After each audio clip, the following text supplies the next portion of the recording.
Coming up on SLU News 22. SGA elections take place this Monday. A new book from J.K. Rowling. And robotic dinosaurs. Plus national news and weather. Live from the Bush Student Center, this is SLU News 22.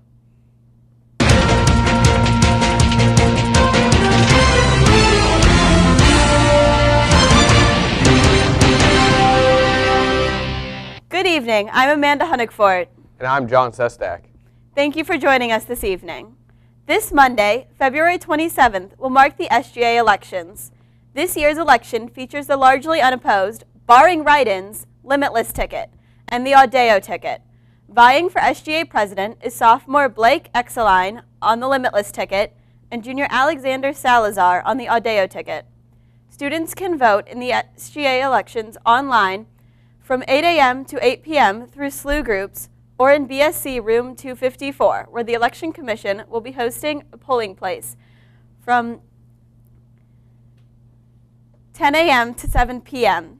Starting at 7 p.m., we will have election coverage right here on SLU-TV. Coverage will feature interviews with both tickets that are running, as well as a talk with current SGA administration. Results of the election will be announced live on SLU-TV around 8:30 p.m. Also on the ballot tomorrow is a referendum for $10 per semester for increase in activity fee by $10 per semester. The student activity fee provides the money each year during annual funding. If the measure passes, then SGA will be able to allocate around about $900,000 to nearly 150 student organizations who apply for annual funding, raising the pool from the current $720,000 during the last annual funding process. CSOs requested a total of about $1.3 million, an amount which the current pool cannot come close to supporting. The fee has not been raised since 2004, while the number of CSOs has doubled. Do you like to make short films? Never made a film but want to? This is your chance. The SLU-72 Film Festival continues this weekend. SLU-TV is a film competition in which teams have 72 hours to shoot and edit a short film of 3 to 8 minutes.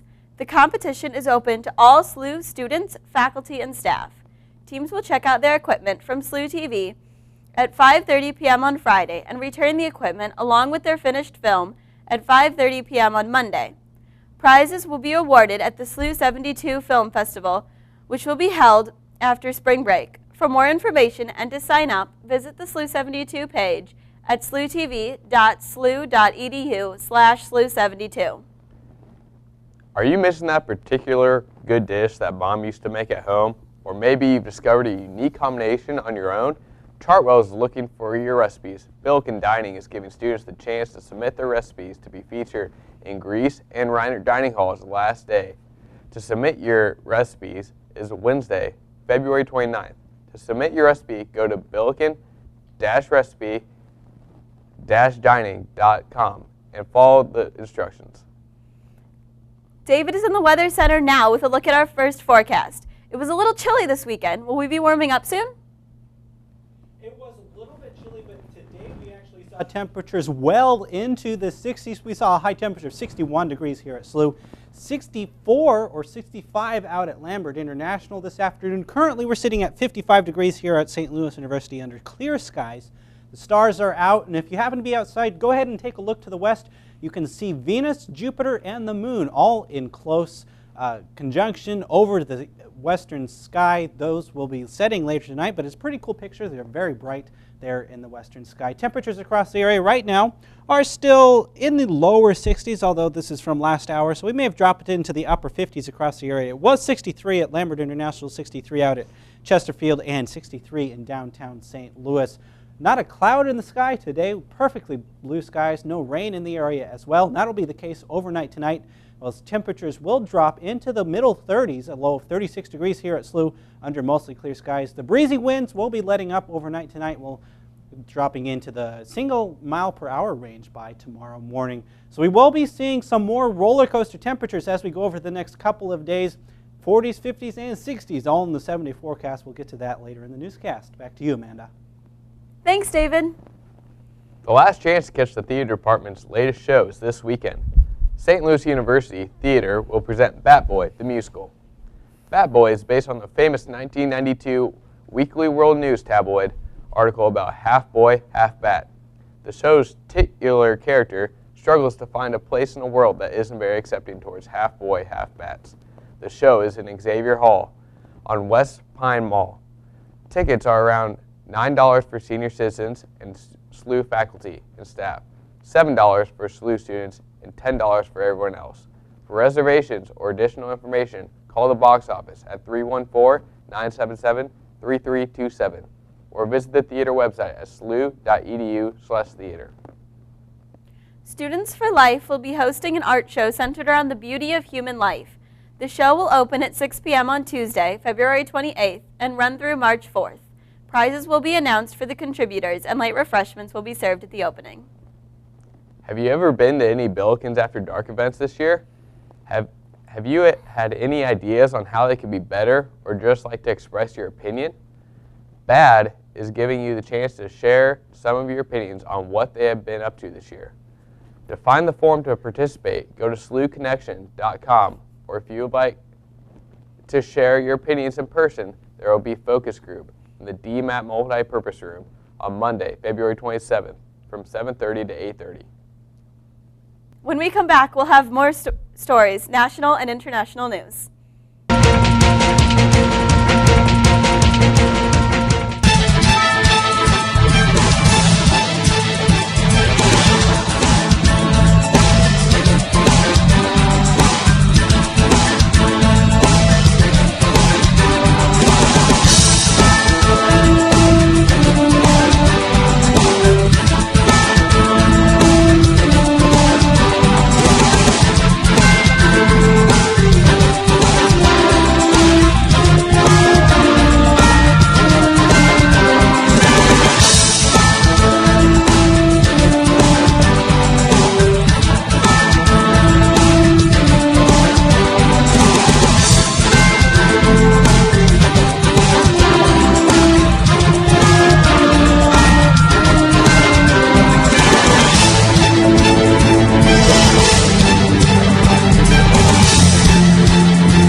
Welcome back.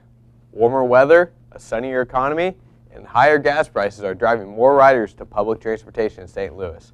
Overall, Metro ridership was up 8% in the last half of 2011 compared to the previous year. Diane Williams is Metro's Director of Communications. 23 million times someone stepped on the Metro bus, a Metro train, or a Metro caller ride. That's up about 2 million boardings around the same period last year, Williams said. Bus riders accounted for most of the increase.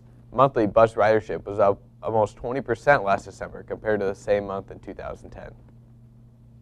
Shell has informed employees that it will close its Wood River blending plant in Roxana and its St. Louis Regional Distribution Center in O'Fallon, Missouri, which together employ 96 people. A Shell spokesperson said the blending plant needed extensive upgrades. She said Shell does not own the plant, and the company decided not to renew the current lease when it expires. With the closure of the blending plant, the distribution center will no longer be optimally located for its functions. The blending plant employs 83 people, and the distribution center employs 13. They produce and distribute bulk and packaged lubricants, including motor oil. Missouri Senator Claire McCaskill says she will try to amend a transportation bill to strip funding for large construction projects in Afghanistan. The money would instead be used for roads and bridges in the United States. McCaskill hopes to attach her proposal to legislation reauthorizing the Federal Highway Funding Program. The Democratic Senator's amendment would prohibit financing of Afghanistan infrastructure projects of more than $50,000. Under the Commander's Emergency Response Program and the Afghanistan Infrastructure Fund, the amendment would also redirect the remaining money in the programs to road and bridge projects in the United States. The Missouri Botanical Gardens are currently hosting the 94th Annual Orchid Show. The Orchid Show is the only time of year when a vast rotating selection of orchids from the garden's historic collection is available for public viewing. In celebration of the garden's Year of China and the 25th year of work on the Flora of China project, this year's Orchid Show is adorned with suspended silk lanterns and infused with Chinese-themed accents. For more information, go to www.mobot.com. A protest over the burning of Kurans at a U.S. base turned violent Sunday, leaving a protester dead and several U.S. service members and police wounded. Officials said the violence in northern Kunduz province came a day after a gunman killed 2 U.S. military officers inside the highly secured Afghanistan Ministry of Interior. U.S. officials have said the burning of the Muslim holy books was inadvertent. The demonstration Sunday, the 6th day of protest, began peacefully, said Kunduz.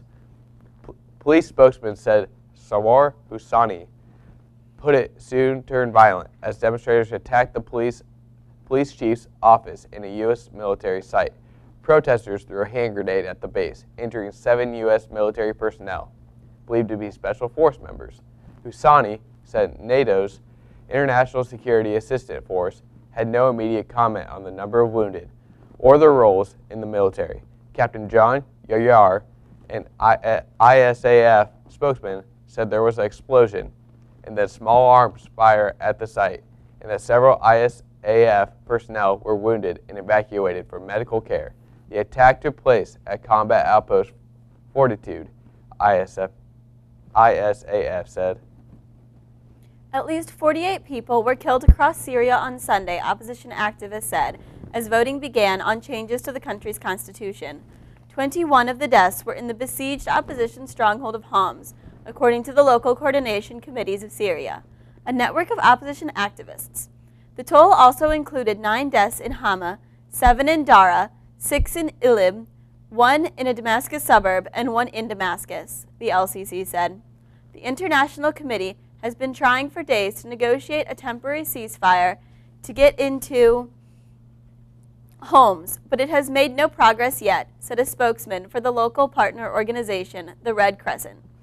The trial of international aid workers, including 16 Americans accused of fraud in Egypt, got a brief start Sunday as intense behind-the-scenes diplomatic discussions simmered over the case. Out of the 43 defendants facing fraud charges, only 14 non-American workers showed up to court for a trial unfolding. In the wake of the revolution that ousted former President Hosni Mubarak, and increasingly shaking relations with the United States after charges were formally read. The judge adjourned the trial and scheduled it to resume April 26th. The accused were detained as part of a crackdown on pro-democracy and non-government groups, which Egyptian officials said is part of a pattern of foreign interference that is stoking unrest. We are having intense talks at the highest levels of the Egyptian government because obviously we would like to see this resolved, Secretary of State Hillary Clinton said during an interview with CNN in Morocco. Clinton declined to discuss the details of the negotiations or whether the U.S. would surrender the Americans for trial. Coming up next, David has your extended forecast. Well, we are watching roller coaster temperatures for the rest of the week. They will be above normal for several days, but we are watching a chance for storms on Tuesday, warming up back again on Wednesday, and then another chance for rain possible on Friday. Details coming up after the break.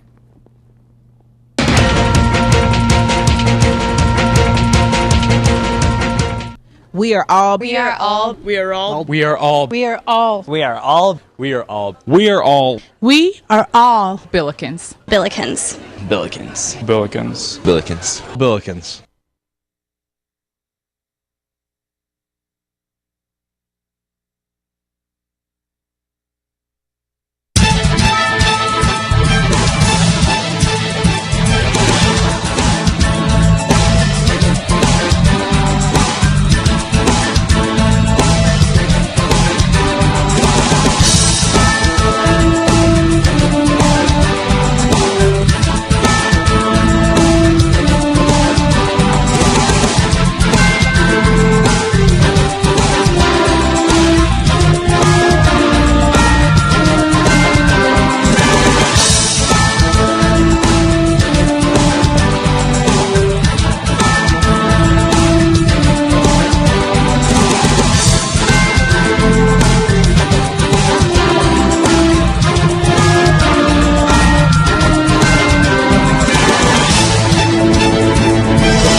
doesn't watch How to Catch a Predator because he already knows how to.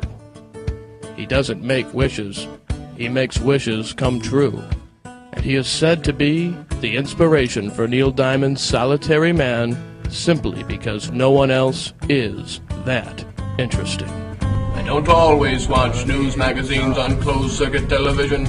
When I do, I prefer Mondays in Midtown.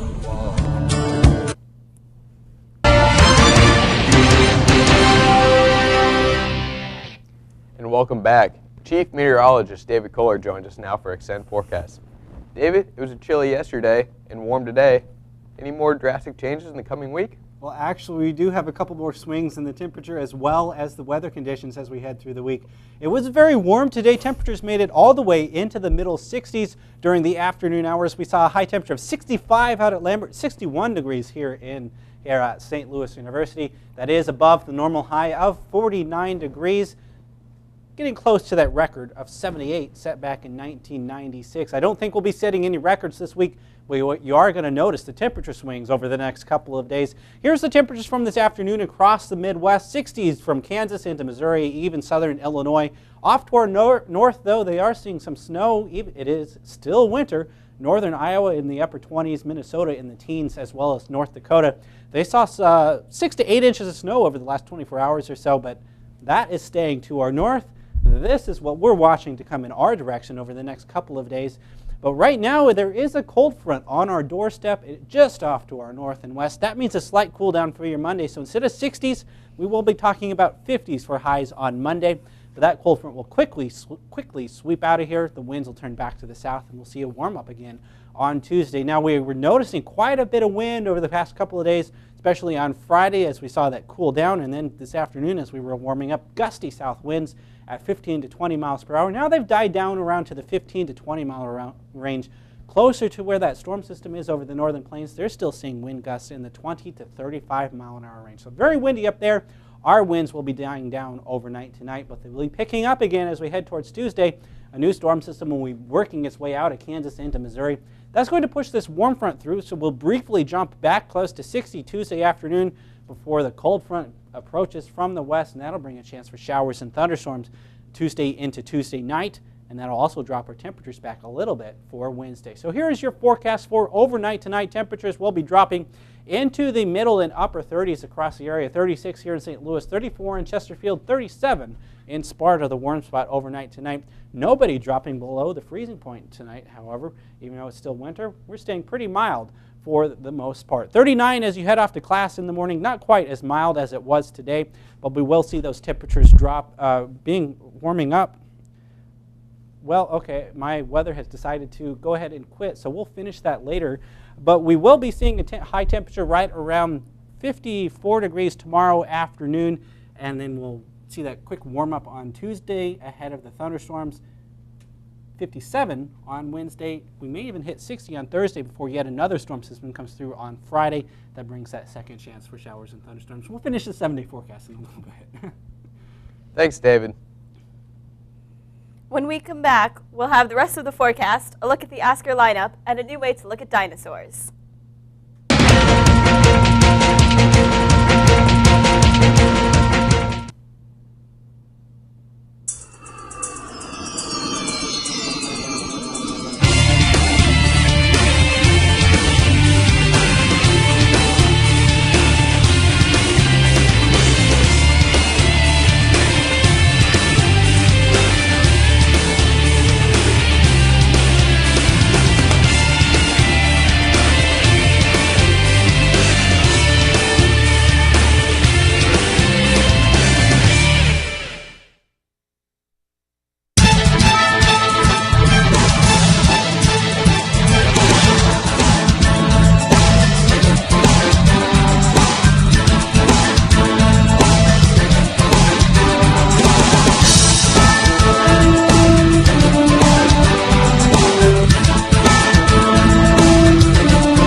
Welcome back. As we speak, the big names in the film industry are gathered at the Hollywood Highland Center, formerly Hollywood's Kodak Theater, to award the best of this year's films.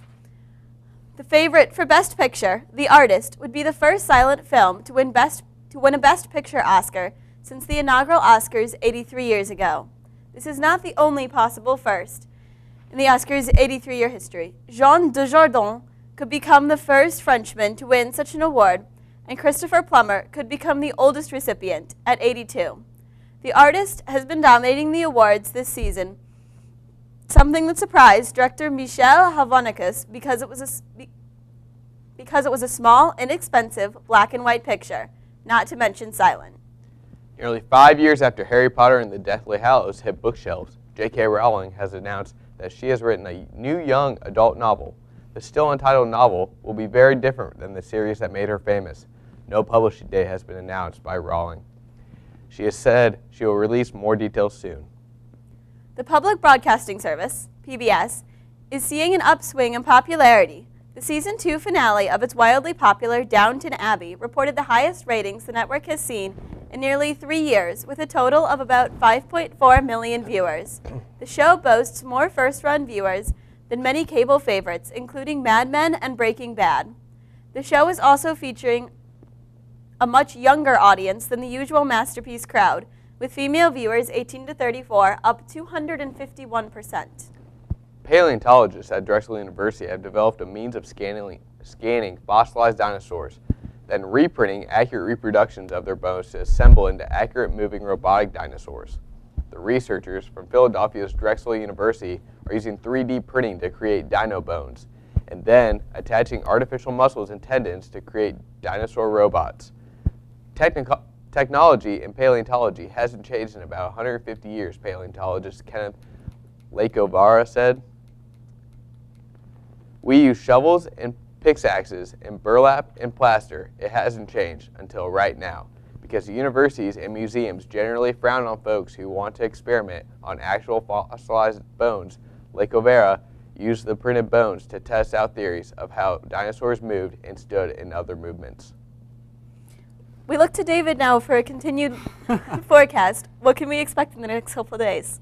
Well, we are watching those temperatures that will be on the swinging up and down. Hopefully we can get through this without the computer deciding to shut down again. We are expecting temperatures to be not quite as mild as they were this morning. Tomorrow morning as you head off to class, about 39 degrees around 8 a.m.